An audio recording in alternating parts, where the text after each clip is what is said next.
I don't know where to even start, but here we go. I'm Jake, 33 years old, and I've been married to Emily, 32, for about 6 years. We met in college, and back then, I thought she was it for me, funny, smart, a little sassy, but that was part of her charm. We didn't rush into things. We took our time, moved in together after a couple of years, and got married when it felt right. Everything seemed great, or at least that's what I thought. Lately, though, things have been weird. I don't know if any of you have ever been in a situation where you feel something's off, but you can't really put your finger on it. That's how it started. Emily became distant. She wasn't interested in doing the things we used to do together, movies, hanging out with friends, or even just small stuff like watching Netflix at night. Her phone became her best friend. It was glued to her hand constantly, and she started hiding it. I asked her about it, of course. "Work's been stressful," she'd say.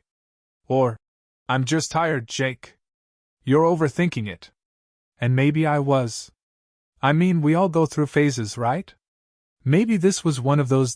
So, fast forward a couple of months, and things are still off.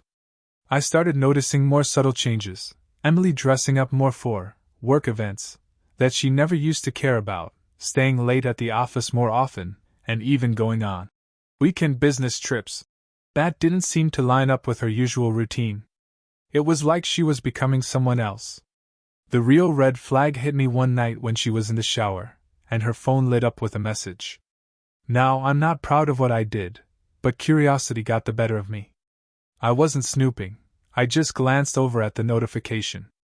It was from some guy named Chris with heart emojis. Heart emojis? That's not something she ever sent me, not in years, at least. I felt like I'd been punched in the gut, but I still tried to convince myself it was innocent. Maybe it was just a joke between friends.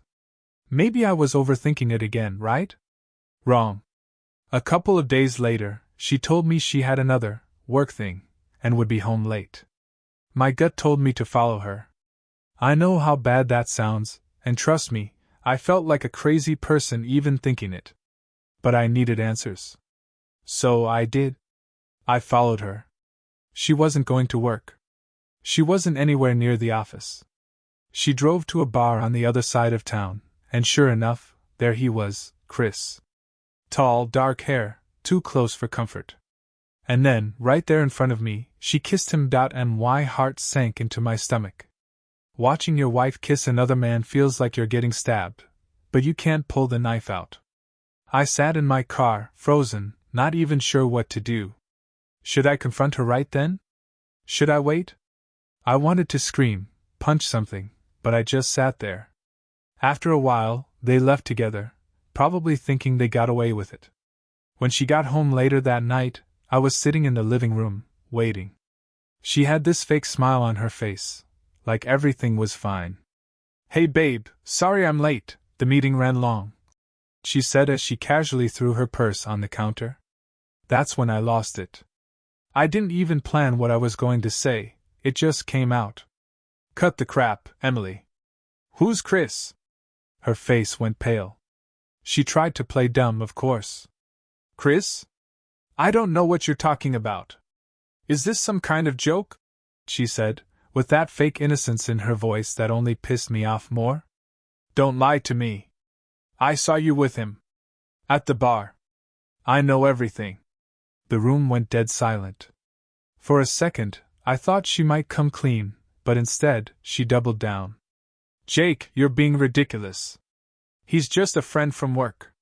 We were talking about a project, that's it. You need to calm down." A friend from work? Right. Because friends from work kiss in bars. I wasn't buying it, and I told her that. She got defensive, turned it around on me. "Why are you spying on me? Do you not trust me anymore? This is your fault, you've been distant, and I needed someone to talk to." That's when I realized she wasn't going to admit anything. She was going to lie until she couldn't anymore. Her lies cut deep, deeper than I expected. Hearing her flip the script and blame me was like pouring salt into the wound. She stood there, trying to manipulate the situation, as if I was the one losing my mind. But the worst part, For a split second, I almost believed her. That's what happens when someone gaslights you, you start to doubt your own reality. I couldn't stand to be in the same room anymore, so I walked out. I got in my car and drove around for hours, not really knowing where to go or what to do. Anger, sadness, disbelief, they all hit me like waves crashing against each other. One minute I wanted to scream, the next I felt like crying. It was like my entire world, everything I thought I knew, was crumbling. How long had this been going on? How many nights had I been sitting at home, thinking she was working late, while she was out with him? All those little lies she fed me, all the times I trusted her, brushed off the weird feelings, it all came flooding back, and I felt like the biggest fool on earth. I kept replaying the moment I saw them together over and over in my head. Her smile when she kissed him, how comfortable they looked, like I didn't even exist. That image haunted me. It wasn't just the physical betrayal, it was the emotional one. She chose him. She lied to me, to my face, and didn't even flinch. That kind of betrayal shakes you to your core. By the time I got back home, the house was quiet, and I didn't bother going to the bedroom. I crashed on the couch, unable to sleep, my mind racing with 1,000 questions and zero answers. The next morning, things felt even worse. I hadn't slept at all, and when I finally saw Emily, she acted like nothing had happened. She was all calm, like she didn't just shatter my trust the night before. She made coffee, hummed while making breakfast. It was surreal. How could she be so heartless, pretending like everything was normal? I couldn't take it anymore. I wasn't going to let her sweep this under the rug, and I damn sure wasn't going to let her gaslight me again. I needed answers, and I needed the truth. No more of this, just friends bullshit. I sat her down at the kitchen table and said, "Emily, we need to talk. For real this time." She rolled her eyes, sighed like I was exhausting her, and said, "Jake, I told you, you're making a big deal out of nothing." That was it. That was my breaking point. I slammed my hand on the table, louder than I expected, and I yelled, "Stop lying to me! I know there's more to this, and I deserve the truth." For the first time, I saw a flicker of guilt in her eyes. But it didn't last long. Instead of breaking down, admitting what she'd done, she started crying, fake tears, mind you, and spun the story again. "Okay, fine. Yes, Chris and I have been close. But it's only because you've been so distant lately. You barely talk to me anymore, Jake. I was lonely, and he was there for me." There it was. She admitted to it, but she wasn't sorry. She didn't own up to cheating, she didn't feel bad for lying. No, in her twisted mind, it was my fault. She made herself the victim, like I had pushed her into his arms. Her crying, her excuses, it made me sick. All those years together, and this was how she chose to handle things? After that confrontation, I was left reeling. I didn't want to see her face anymore, didn't want to hear her excuses. I went for a long walk to clear my head, trying to process everything. I remember thinking about the good times, the memories we made. But then I'd just see Chris's face in my mind, and it made me nauseous. I needed to make a decision, and fast. I realized I couldn't stay in a relationship built on lies and betrayal. I loved her once, but the trust was gone, shattered into pieces that I knew could never be put back together. I had to put myself first for a change. When I got home, I found Emily on the couch, scrolling through her phone like nothing mattered. She looked up, her eyes still red from the tears, but I felt no sympathy. "I'm done," I said, my voice steady and firm, surprising even myself. "What do you mean, done?" she shot back, her voice rising. "You can't just throw everything away because of one mistake." "One mistake?" I echoed, incredulous. "You've been lying to me, cheating on me. This isn't just a mistake, this is a choice you made. You chose to betray me, and I can't be with someone who thinks that's okay." Her face fell. For a brief moment, I saw fear and panic, real panic, not the faked-out version she pulled earlier. "Jake, please, we can fix this. I'll cut ties with Chris, I promise. Just give me another chance." But I had made up my mind. I don't believe you, Emily. I can't.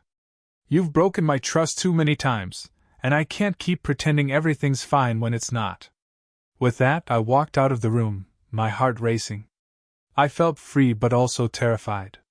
I had no idea what was next, but I knew I had to stand my ground. I was done being the one left in the dark, the one left to pick up the pieces of her mess. The days that followed were a whirlwind of emotions. I moved into a small apartment nearby, a place I could call my own again. It felt both liberating and terrifying. For the first time in years, I was truly on my own, and I didn't know what that looked like yet. Friends tried to reach out, offering support, but it was hard to talk about everything that had happened without feeling like I was dragging them into my mess. Emily tried to call me a few times, sending texts filled with apologies and promises. "I'll do better, Jake. I can't live without you." But I ignored her. I didn't want to hear her excuses anymore. I needed space to think, to breathe, to figure out what I wanted for myself without her in the picture. As time passed, I realized how much I had neglected my own happiness while focusing on her needs. I began rediscovering hobbies I had let slide, going for long bike rides, reading books I had put off for years, and reconnecting with friends I hadn't seen in ages. I even picked up some old guitar lessons I'd abandoned, pouring my heart into the music as a way to cope. But there were moments when the loneliness crept back in. Late at night, I'd lie awake, staring at the ceiling, wondering if I had made the right choice. I missed the companionship, the laughter we used to share, before all the lies. I thought about all the what-ifs that swirled in my mind, but I knew deep down I couldn't go back. The emotional toll of her betrayal was too heavy, too raw. One day, while out for a bike ride, I met a few new people at a local cafe. They were friendly, inviting, and it felt refreshing to connect with strangers who didn't know my backstory. It was the first time in months I felt a hint of joy, like maybe I could start building a new life for myself after all. As the weeks turned into months, I learned a lot about myself. The betrayal was painful, but it also pushed me to grow in ways I hadn't expected. I realized I was capable of standing up for myself and making tough decisions. I learned to trust my instincts, even when they told me things I didn't want to hear. Eventually, I began to reflect on my relationship with Emily. It was hard to swallow, but I understood that I wasn't entirely blameless in how things unfolded. I had let myself become complacent, and while that didn't justify her actions, it reminded me that relationships take effort from both sides. The experience taught me the importance of communication and being honest about my feelings, lessons I'd carry into future relationships. Months later, I found myself on a date with someone new. Her name was Sarah, and she was kind, funny, and genuinely interested in my thoughts and feelings. It felt good to be able to share and connect without the weight of past betrayals looming over us. I took things slow, being cautious but hopeful. One night, while we sat under the stars, I shared my story with her, the heartbreak, the lessons learned, and how I had come to see it all as a necessary step in my journey. I explained that trust was essential for me, and I wasn't going to settle for anything less. She listened, understanding, and it felt reassuring to know that I could be open about my past without fear of judgment. Looking back, I know that heartbreak can be transformative. It showed me the strength I had inside me, the importance of valuing myself, and the courage to move on when things didn't work out. If you find yourself in a similar situation, my advice is this: trust your gut, don't ignore the signs, and know that you deserve honesty and respect in a relationship. Life is too short to waste on someone who doesn't value you. I still have my moments of doubt, but they're fewer and further between. I'm learning to love again, one day at a time, and that feels like a victory in itself.